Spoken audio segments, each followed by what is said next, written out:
com a tua visão, a tua formação, que é uma formação sólida, você é uma pessoa assim, que muito jovem já tem uma formação excelente, quer dizer, você tem um potencial enorme, tá? Vida fora aí.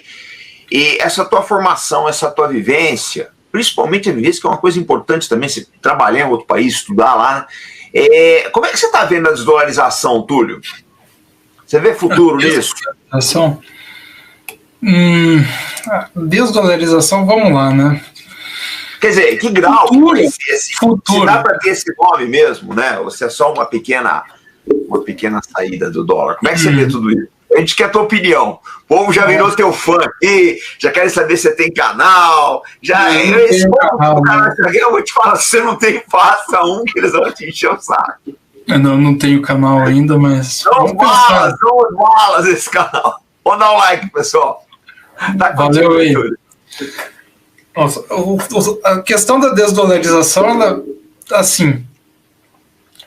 ela é um processo longo já, né? Se for parar para pensar, né?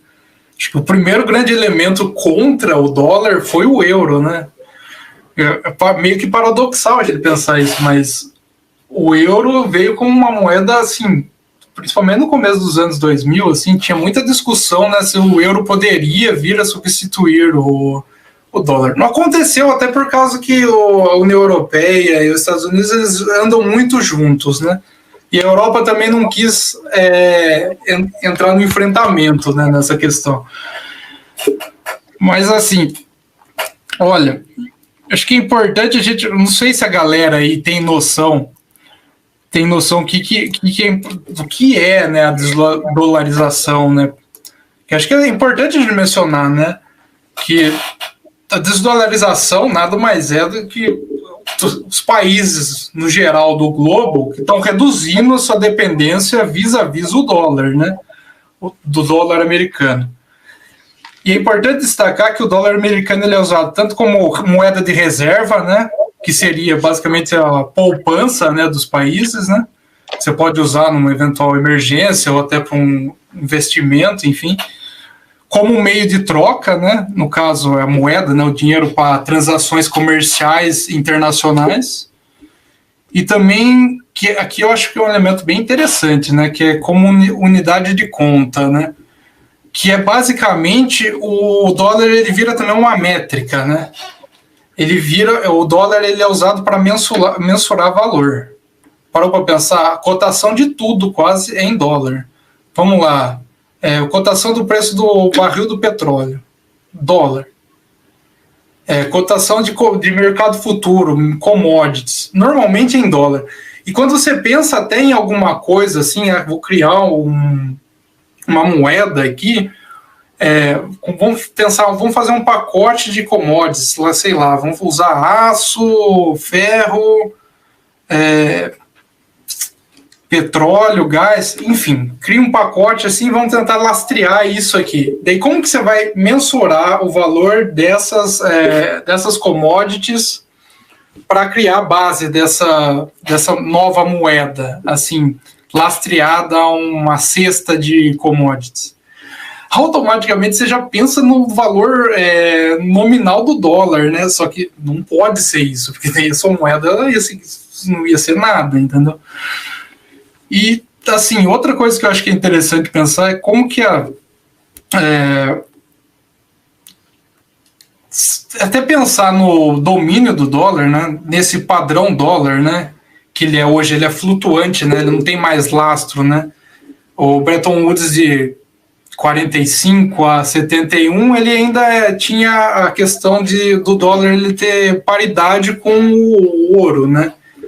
Então ali tinha uma regulação mesmo, né? O dólar ele era preso, né? Ele tinha um lastro com a quantidade de ouro que os Estados Unidos tinha em território americano. Agora não tem mais, né? Ele é flutuante, né? Ele é sem lastro.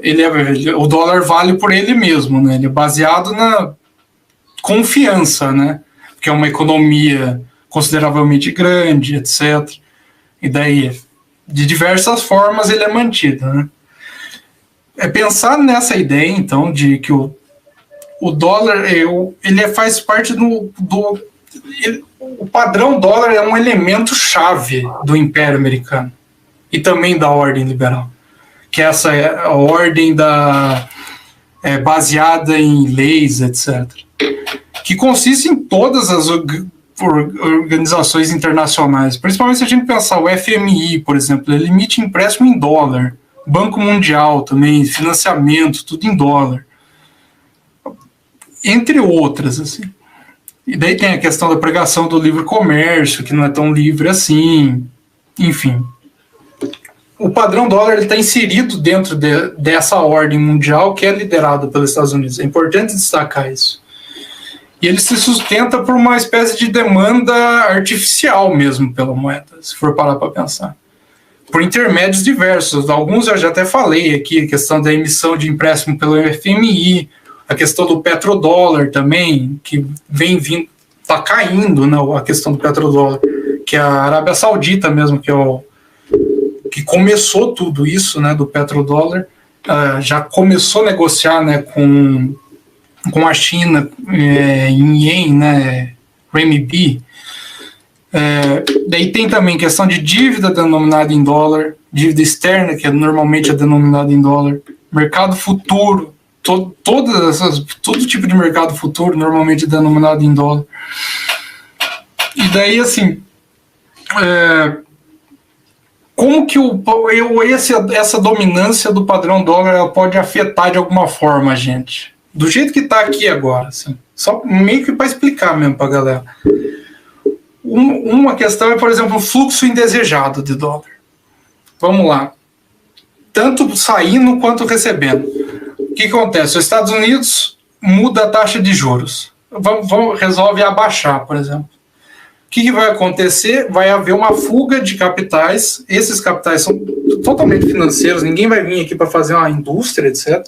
Ele vai procurar outros países que estão pagando mais, né, na taxa de juros, no caso, no título de dívida, etc. Qualquer tipo de bond do governo, né?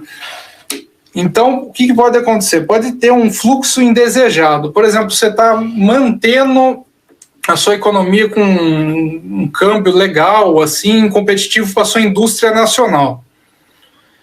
E daí acontece que os Estados Unidos abaixa o dólar. A taxa de juros. Do nada começa a despejar um monte de dólar aqui no Brasil, por exemplo. Vamos usar o exemplo brasileiro. Isso, aparentemente, parece ser bom, mas vai alterar a sua taxa de câmbio. Alterando sua taxa, por mais que valorize momentaneamente o real, você está prejudicando a indústria local, né? A indústria que depende mesmo para ser competitivo. E o que é o pior?